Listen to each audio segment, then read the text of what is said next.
અંકલેશ્વરમાં દક્ષિણ ગુજરાત વીજ કંપની લિમિટેડની નવનિર્મિત પેટા વિભાગીય કચેરીનું લોકાર્પણ રાજ્યના નાણાં અને ઉર્જા પ્રધાન કનુ દેસાઈના હસ્તે કરવામાં આવ્યું હતું.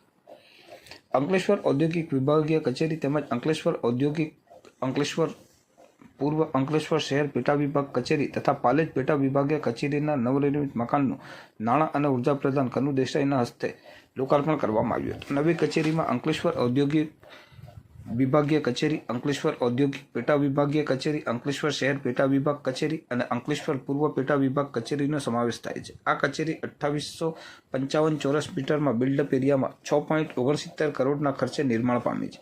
કાર્યક્રમમાં અંકલેશ્વરના ધારાસભ્ય ઈશ્વરસિંહ પટેલ, ભરૂચના ધારાસભ્ય રમેશ મિસ્ત્રી, જંબુસરના ધારાસભ્ય ડી.કે. સ્વામી અને અંકલેશ્વર નગર સેવા સદનના પ્રમુખ લલિતા રાજ પુરોહિત ઉપસ્થિત રહ્યા હતા. ડીજીવીસીએલના એમડી યોગેશ ચૌધરી સહિત વીજ કંપનીના અધિકારીઓ પણ હાજર રહ્યા હતા. નવી કચેરી Ankleshwar GIDC, Jhagadia GIDC, Panoli GIDC અને અંકલેશ્વર શહેરના વીજ ગ્રાહકોને આધુનિક સુવિધાઓ પૂરી પાડશે. નાણાં પ્રધાન કનુ દેસાઈએ જણાવ્યું હતું કે દેશની 42 વીજ કંપનીઓના સર્વેમાં ડીજીવીસીએલને એ રેટિંગ મળ્યું છે, જે તેને દેશની શ્રેષ્ઠ વીજ કંપની બનાવે છે. ડીજીવીસીએલનું મહત્વ એટલા માટે પણ વધી જાય છે કારણ કે તે ગુજરાતના બે મોટા ઔદ્યોગિક હબ વાપી અને અંકલેશ્વરમાં સેવા આપે છે.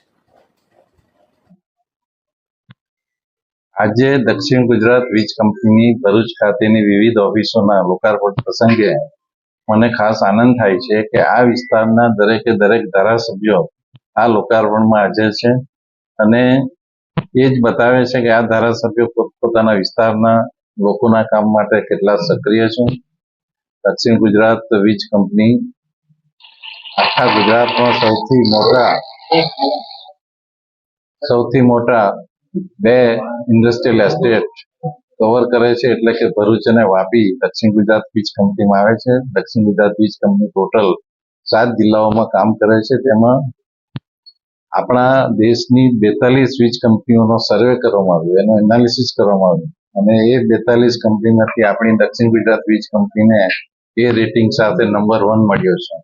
એટલે જીવીએનએલના એમડી જયપ્રકાશ શિવહરે, આપણા જીવીસીએલના એમડી યોગેશ ચૌધરીજીની સાથે સાથે સમગ્ર કર્મચારી ગણને પણ હું અભિનંદન આપું છું કે આપણી ઉત્કૃષ્ટ કામગીરી જે કરી છે હવે પછી પણ આપણે ચાલુ રાખીશું અને આપણા ગ્રાહકોને આપણે સંપૂર્ણ સંતોષ આપીશું. એના ભાગરૂપે જ આપણે આ જે નવી ઓફિસો ઊભી કરી છે, ઘણા ડિવિઝનને સબ ડિવિઝનમાં કન્વર્ટ કર્યા છે ને એટલા માટે જ કે આપણી સેવાનો વ્યાપ વિભાજન કરીને વધારી શકાય અને દરેક કર્મચારીઓ એમાં પોતાનો યોગ્ય ફાળો આપી રહ્યા છે. એટલે ફરીથી આપ સૌ પત્રકાર ભાઈઓને પણ અભિનંદન આપું છું કે આપે પણ જે સેવાઓ થઈ રહી છે. અમારા ઘણા ધારાસભ્યો અમને કહે છે કે ચોમાસા દરમિયાન પણ કમર જેટલા પાણીમાં કર્મચારીઓ કામ કરે છે. સર્વે કર્મચારીઓને પણ હું ફરીથી બિરદાવું છું.